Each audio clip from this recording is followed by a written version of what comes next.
እነዚህ ደግሞ በዋነኝነት ከቬኔዙዌላ እየገቡ ነው። ስለሆነም ህብረተሰቤን እየገደለብኝ በማለት አሜሪካ ሰበቧን ጀምራለች።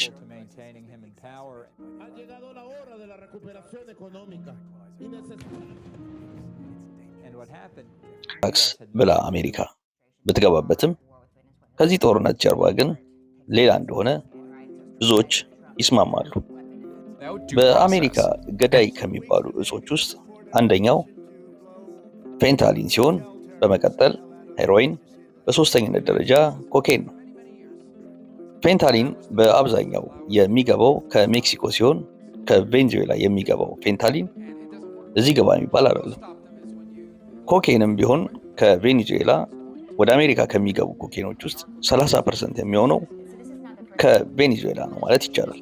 ነገር ግን ይህ የሚገቡት አደንዛዥ እጾች ጦርነት ለማስጀመር እንደ ምክንያት የሚቀርብ አይደለም በማለት የአሜሪካን የተደበቀ አጀንዳ የሚተነትኑ አሉ።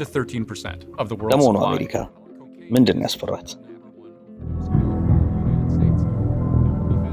One of the most widely used drugs in this neighborhood is the painkiller fentanyl.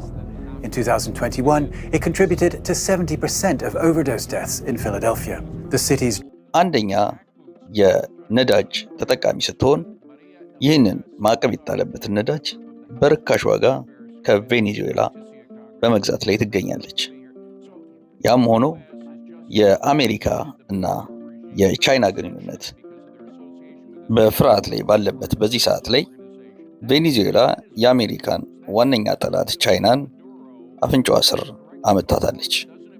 ይህ በቬኔዙዌላ እና በቻይና መካከል የሚደረግ የኢኮኖሚ እንዲሁም የሚሊተሪ ትብብር አሜሪካን እጅጉን አስክቷታል። ስለሆነም ይህንን በድራግ ላይ የሚካሄድ ጦርነት መንግስት እስከ መቀየር እንደምትሄድበት አሜሪካ እየታየች ነው። Officially a terrorist organization, and he is the head of a terrorist organization, which according to our United States laws puts him right in the crosshairs. We can take him out, we can extradite him, or we can go in and try to finish his regime. እንደ ከዚህ ቀደሙ አሜሪካ በሌላ ሀገር ላይ ጦርነት ለመክፈት ስትፈልግ የሰብአዊ መብት፣ ዲሞክራሲ የምትላቸው ምክንያቶች በትራምፕ አድሚኒስትሬሽን ስታነሳ እንብዛም አትሰማ። አሁን ምክንያቷን በግልጽ አስቀምጣለች። አንድ የአሜሪካ የኮንግረስ አባል ለፎክስ ኒውስ መግለጫ ወይንም ማብራሪያ ስትሰጥ አሜሪካ ኒኮላስ ማዱሮን ማውረድ የምትፈልገው በዋነኝነት ኢንተረስታችንን ለማስጠበቅ ነው በማለት በግልጽ ተናግራለች። ምክንያቱም ይህንን ስታብራራ ኒኮላስ ማዱሮ ወይንም ቬኔዙዌላ ከኛ አገር ጠላቶች ጋር የኢኮኖሚ ትብብር እያካሄደ ነው። ይህንን ቁጭ ብለን ልናየው አንችልም። ይህ መንግስት መወገድ አለበት ነበር ያለችው።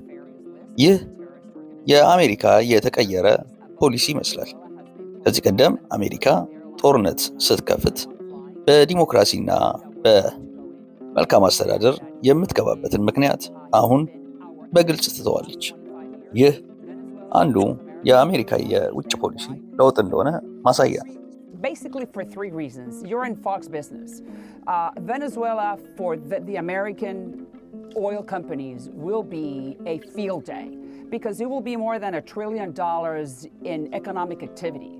American companies can go in and fix all the oil pipe, the whole oil rigs, and everything that has to do with the Venezuelan petroleum companies, or everything that has to do with oil and the derivatives. Number two, Venezuela has been the launching pad, the hub for our enemies, the Iranian, Hezbollah, Hamas, the Cubans. ማሪያ ኤሊቬራ የተባለች እቺ የኮንግረስ አባል ለፎክስ ኒውስ በመቀጠል እንዲህ ብላ ታብራራለች። ቬኔዙዌላ እያደረገች ያለችው የእኛን ጠላቶች ወደ ራሷ እያቀረበች ነው። እነ ቻይናን፣ እነ ራሽያን እንዲሁም እነ ሐማስና የምትመሳሰሉትን ወደዛ እያቀረበችብን ስለሆነ ይህንን እጃችንን አጣጥፈን የምንመለከተው አይደለም በማለት ለፎክስ ኒውስ ተናግራለች። እንግዲህ አሜሪካ በዚህም ሆነ በድራግ ወይንም በሌላ ምክንያት ይህንን የኒኮላስ ማዱሮን መንግስት ማስወገድ ፈልጋለች። ለዚህም ወደ 12000 ጦሯን ወደ ቬኔዙዌላ አስጠግታለች። እንግዲህ ጦርነቱ ለአሜሪካ ይቀላት ይሆን ወይስ ይከብዳት ይሆን የሚለውን አብረን የምናይ ሲሆን፣ ነገር ግን አሜሪካ ይህ አዲስ የጀመረችው ጦርነት ወይንም ልጀምር ያሰበችው ጦርነት ይቀናት ይሆን ወይስ ያልጠበቀችው ከኒኮላስ ማዱሮ ከቻይና ወዳጅ ከሆነች ሀገር ያጋጥማት ይሆን?